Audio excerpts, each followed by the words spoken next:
All right, Junkie Nation, Gorgeous George and Goes are back at it again. This time it's with UFC bantamweight, sometimes featherweight, Cody Stamann, the Spartan. What's going on, Cody? How are you? Oh, I'm great. I'm great. Just begging for another fight.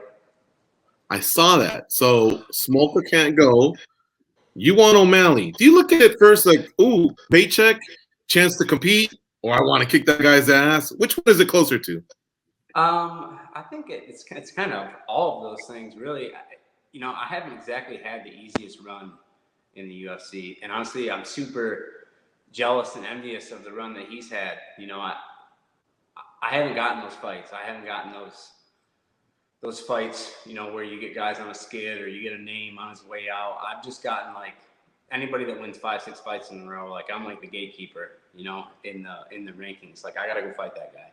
If a guy goes on a huge streak and he wins a bunch and he's the next big thing, like that's the guy I have to fight. I've been an underdog in almost all my UFC matchups, probably more so than anybody else at the bantamweight division. And sometimes I can pull it off. Recently, I haven't been able to. And a guy like Sean O'Malley would just be the best of everything. I think there's a big financial reward in that fight. I think there's so much hype around the kid about how great he is. But I look at these guys and it's like, who they fought that's a top contender. Because, the guys that are ranked for a reason. And it's because they fought the best guys and they've won. And so you really got to start looking at who people fight, not necessarily how well they're doing against the entry level guys in the UFC, because there's a huge gap. I mean, bantamweight is really, really, really deep. I think there's probably 20 guys that are all world class. At bantamweight, it's definitely the deepest division in the UFC. But the guys that have been ranked and have stuck in the rankings for a long time, like those guys are hardened veterans. They're guys that could be top 5 or champions in other divisions. So for me, getting an opportunity to fight a guy that hasn't competed against the elite level competition, a guy that has so much hype, that has all these things, all these good things for me around him, and honestly, on paper, I don't look at him like other people do. I look at him like that's a guy that I know that I can beat. You know what I mean? I have a skill set that absolutely shuts everything he does down well. So you're also saying you're looking at it as something that would benefit him because you've been a ranked fighter for a few years. So he should be looking for that type of a fight to catapult him even further. Right. I mean, he wants, he wants to be viewed as a legitimate athlete. I mean, anybody that competes in the UFC wants people to think that they're the absolute best.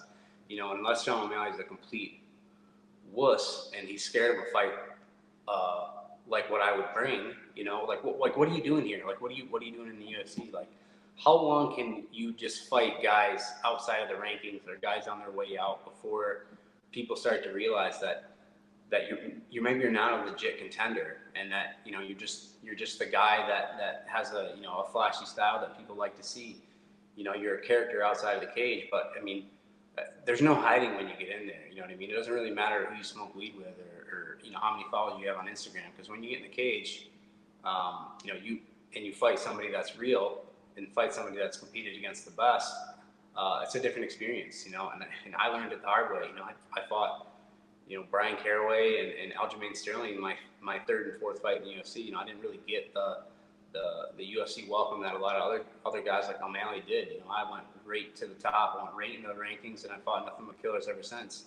And I think that alone warrants me a fight against someone like O'Malley, because until he beats someone like me, he's not legitimate in my eyes or in the eyes of any of the other athletes. That's why there's a whole line of guys begging for this fight. Some time's gone by since you expressed interest in filling in for Louis Smolka. So did a few others like Elliot Davilishvili, some other names that escape me at this moment. And now that some time's gone by, you've had a few workouts. I know you worked hard on your home as well. We saw that on social media. Is it still the fight you want, being that you look at the calendar and it's June 29th and that fight's July 10th? You haven't had the benefit of a full camp. But is it still the fight you want at this moment after you've let it decompress for the last 24 hours, your decision? Yeah. Yeah, absolutely. I mean, there's really nothing like you get an opportunity like this, you can't really say no. You know what I mean? You get an opportunity to fight a guy like Sean O'Malley on the undercard of Conor McGregor. I mean, that's. I mean, there's no losing there in my eyes. And honestly, I don't think that Sean O'Malley has a skill set to beat me. I don't. And it wasn't like I fought Merab and then I just wandered into nothing. You know what I mean? Like I was back in the gym. I'm still in good shape. I don't think I can make 135 right now because it takes 8 weeks of intense dieting for me to make the weight. But at 145 pounds, we can do it. He knows that I can make 135. We're probably similar walking weights. It's not like I'm going to be that much bigger than him.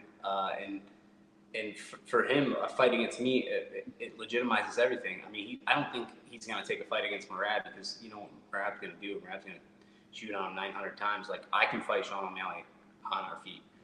I don't have to take the guy down. I think that I can nullify what he does well. He's a flashy guy, but I trained with those guys with the kickboxers and stuff. Those are the guys that I trained with coming up. You know what I mean? So I have good defense. I don't really see him being able to land that big shot. And I really think that with a guy like O'Malley, you got to go forward. You just got to go forward. You got to get in the face. You got to make it ugly. You know what I mean? I'm not going to go out and point fight him in a karate match, and that's what he's missing. He's never been in those situations against guys. I watched him fight Thomas Almeida, and when Thomas Almeida put it on him and decided he was going to fight, Thomas Almeida very easily could have won that fight, but Thomas Almeida wasn't pulling the trigger. I mean, half the time he was just kind of staring in the mirror like, I don't know what to do.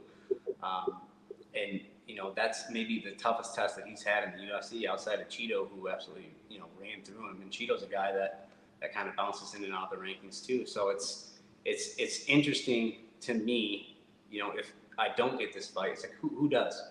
Who besides me is more legitimate at stepping up and wants to fight Sean O'Malley? You know what I mean? Because, I mean, outside of maybe, Merab, which I 1,000% don't think he'll get the opportunity to fight Merab, just because Merab is predominantly a wrestler.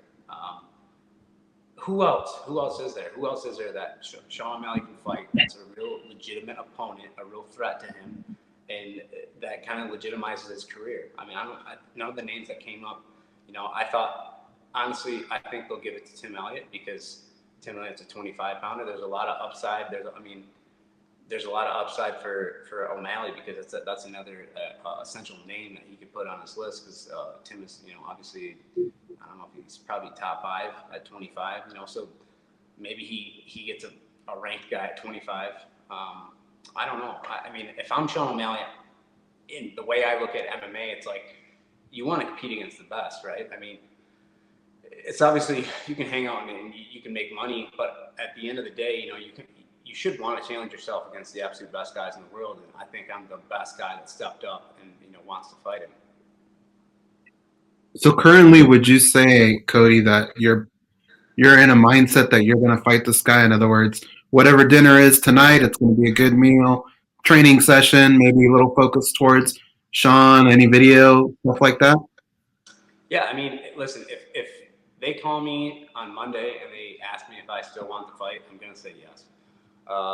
Just because, like, mentally, physically, I know that I can compete against him. I went through, in preparation for Merab, I went to 3 back-to-back training camps. You know what I mean? The best thing that I've done is rest my body. And now I'm sparring and I feel so much better than I did, when I was kind of on that grind.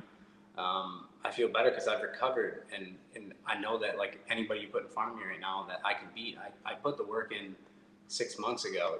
It's the only thing that I can't do is make 135 pounds. And if that's his bugaboo, I mean, that's just a bullshit excuse, because nobody wants to cut weight. Ultimately, like, neither does he. Nobody wants to cut weight. I mean, if they gave everyone at 135 pounds the option to make 146, everyone would do it. So that I feel like that would be an upside and not really a bad thing. But we'll see. I mean, Sean has he's been blessed with the guys he's fought, and for them to completely do a 180 and put me in front of them, I'd be surprised. But I'm ready and willing.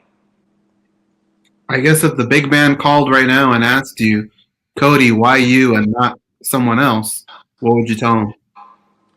Well, the big man being Dana White, I would tell him, you want Sean O'Malley to be a legitimate ranked fighter. He's got to beat a legitimate ranked fighter.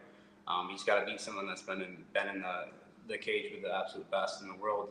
And, I'm the guy. I'm the entry-level guy. I'm the gatekeeper at 135 pounds to decide who moves forward and who gets held back. I mean, I've taken that position in MMA, and no one really wants to admit that. I don't want to be the gatekeeper. I want to be a contender. But the reality is that I've dropped a couple fights, and that's the position that I'm in right now. And I'm realistic, and I know where I'm at.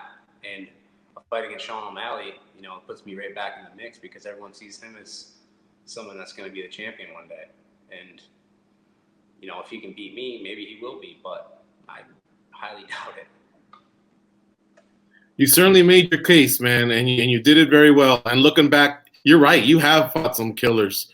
You named off the champ himself, and Sterling, Rivera's another one, Caraway. So yeah, you've had murderers rows from day one. So I think everything you said was well stated and well backed up. Yeah, I've had murderers row, and there's really no one you can put in the cage against me at this point that I'm like, oh my God, I can't believe I'm standing in the cage with this guy. You know what I mean? I fought every single dude that no one wants to fight. Every single guy that all the other guys say no to. Like, I am always the guy that says yes. And it's about time they gave me somebody that I actually want to fight, and that's Sean O'Malley. It'll be nice if it comes through for you. And one other reason, I guess, would be because I can't wait to see what the next edition will be to your house. I'm sure some of that money will go towards that. Killer job on the on the last project you had there with Fire.